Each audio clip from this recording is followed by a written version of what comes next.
आवाज सुनता हर किसी की, ना ही भूला कोई वो, सबसे पहले याद उसकी, फिर सभी दुनिया की हो।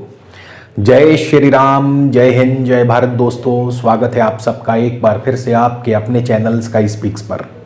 आज हम बात करने वाले हैं तुला लगन, जनवरी का महीना कैसा रहेगा। यानी तुला लगन के लिए जनवरी का महीना काफी भाग दौड़ भरा रह सकता है और इसके अलावा आपके खर्च भी बढ़ने वाले हैं। लेकिन कई जातकों के लिए अच्छी खबर यह है कि आपकी विदेश यात्रा भी हो सकती है, विदेश जाने का अवसर भी आपको प्राप्त हो सकता है। तो आज का वीडियो बहुत खास है तुला लगन वालों के लिए। वीडियो को शुरू से लेकर अंत तक जरूर देखिएगा और अगर आप चैनल पर नए हैं तो कृपया चैनल को सब्सक्राइब कर लें, बेल आइकन वाला बटन जरूर दबाएं ताकि कोई भी नया वीडियो मिस ना हो। पर्सनल कंसल्टेशन के लिए दोस्तों स्क्रीन पर नंबर दिया गया है, इस नंबर पर आप व्हाट्सएप के माध्यम से अपना जन्म विवरण यानी कि आपका नाम, आपकी जन्म तिथि, जन्म समय, जन्म स्थान, आपका प्रश्न, समस्या लिख करके भेजें। आपको घर बैठे ही फोन कॉल या वीडियो कॉल के माध्यम से पूरा मार्गदर्शन मिलेगा। समस्या के उपाय व समाधान भी बताए जाएंगे मगर शुल्क लागू रहेंगे। तो आज का ये गोचर पूरी तरह से आपके लगन पर आधारित है, अर्थात जिनका भी तुला लगन में जन्म हुआ है केवल वही इस गोचर को देखें अपने लगन से। और अगर आपको अपनी दशा अंतरदशा भी मालूम है तो ये और भी अच्छी बात है। तो चलिए शुरुआत करते हैं बिना कोई समय गवाए। नव वर्ष की हार्दिक शुभकामनाएं, ढेर सारी शुभकामनाएं। तो सबसे पहले तुला लगन में लग्नेश शुक्र से शुरुआत करते हैं। शुक्र जो है आपके इस महीने धन स्थान में है और 18 जनवरी तक शुक्र यहीं रहेंगे। 18 जनवरी को शुक्र चले जाएंगे पराक्रम भाव में। शुक्र शुरुआत में यानी 1 जनवरी को होंगे शनि के नक्षत्र में। शनि पंचम भाव में बैठे हैं। पंचम भाव में शनि शेयर मार्केट से आपको लंबे निवेश से फायदा करवा सकते हैं। पंचम भाव में शनि संतान संबंधी चिंता को बढ़ाते हैं, लव लाइफ में आपकी दिक्कतें पैदा करते हैं और इसके अलावा पंचम भाव में शनि पढ़ाई में भी आपकी एकाग्रता को कई दफा भंग करते हैं। पढ़ाई में मन जो है उदासीन हो जाता है, मति भ्रम पैदा करते हैं। तो ऐसे में अपने दिमाग को ठंडा रखें, शांत रखें, तभी आप शनि के इस प्रकोप से बच पाएंगे। 7 जनवरी को शुक्र चले जाएंगे बुध के नक्षत्र में और बुध जो हैं आपके नवम और द्वादश भाव के स्वामी हैं। जैसे ही शुक्र बुध के नक्षत्र में पहुंचेंगे तो क्योंकि बुध नवम और द्वादश के स्वामी हैं, आपकी विदेश यात्रा हो सकती है। पढ़ाई के मामले में आप विदेश जा सकते हैं, नौकरी कारोबार के मामले में आप विदेश जा सकते हैं। आपके खर्च और निवेश भी बढ़ जाएंगे, भागा दौड़ी खूब होगी, काफी मेहनत मशक्कत भी करवाएंगे। इंपोर्ट एक्सपोर्ट का जो लोग कारोबार करते हैं उनके लिए बहुत ही सुनहरा अवसर है। इंपोर्ट एक्सपोर्ट में आपको अच्छी सफलता लाभ मिलने वाले हैं।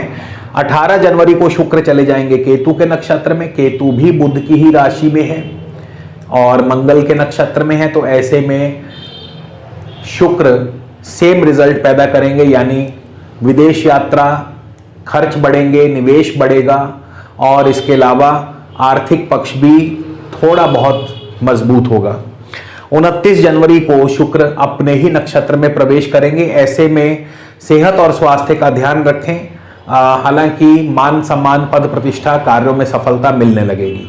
तो शुक्र की दशा आपके लिए इस प्रकार। इसके बाद राहु और केतु की बात कर लें क्योंकि बाकी अन्य ग्रह भी राहु और केतु के नक्षत्रों से गोचर करेंगे।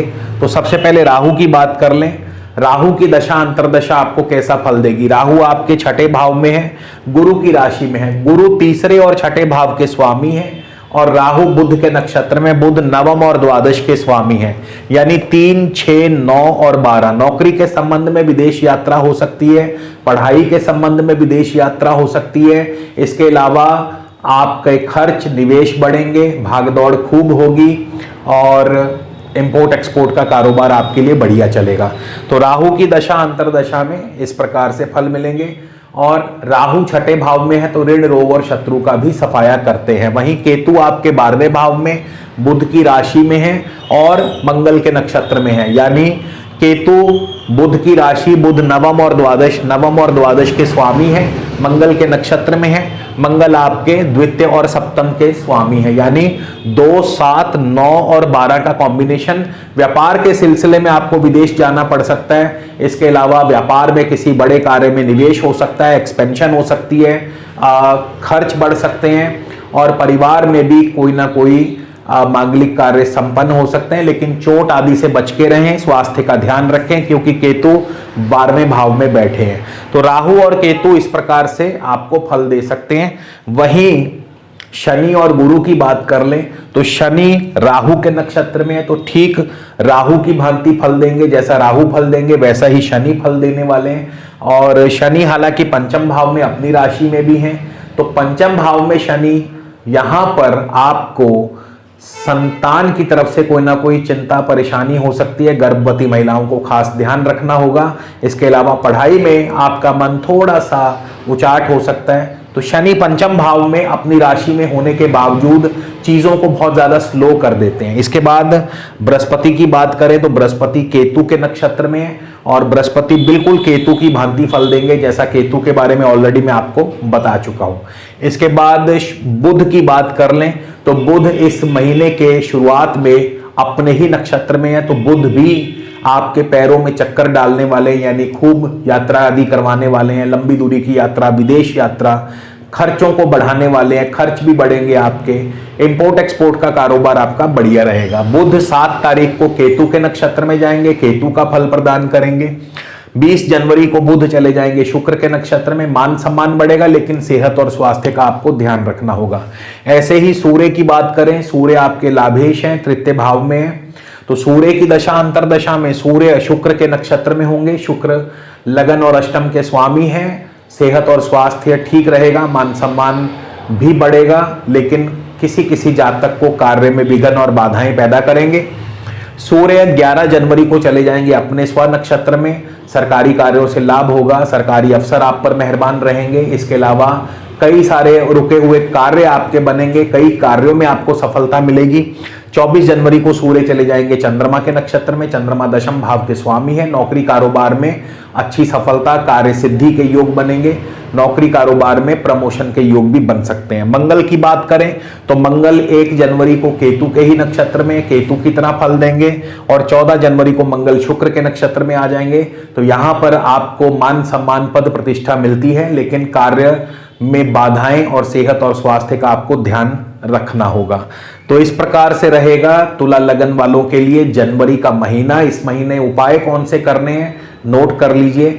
एक तो आपको शनि का उपाय अत्यंत जरूरी है। शनि पंचम भाव में है, ऐसे में आप शनि मंदिर जाएं, माथा टेकें, शनि मंत्र का जाप कर सकते हैं। रोजाना 1 माला शनि मंत्र का जाप करें, ओम शम शनैश्चराय नमः।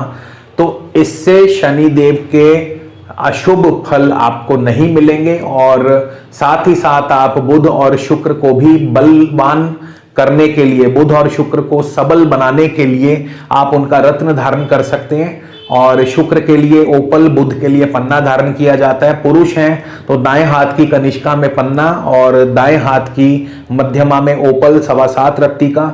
महिलाएं बाएं हाथ की कनिष्का में पन्ना और ओपल बाएं हाथ की मध्यमा में 6.25 रत्ती का आप धारण कर सकते हैं। और ये रत्न आपको हमारे कार्यालय से भी प्राप्त हो जाएंगे। आप घर बैठे ही कोरियर के द्वारा इन्हें मंगवा सकते हैं। आपको 100% जेन्युइन और सर्टिफाइड रत्न हमारे कार्यालय से प्राप्त हो जाएंगे। तो इसी के साथ दोस्तों आपसे विदा लेता हूं। अगले वीडियो में फिर मुलाकात होगी। जय श्री राम, जय हिंद, जय भारत।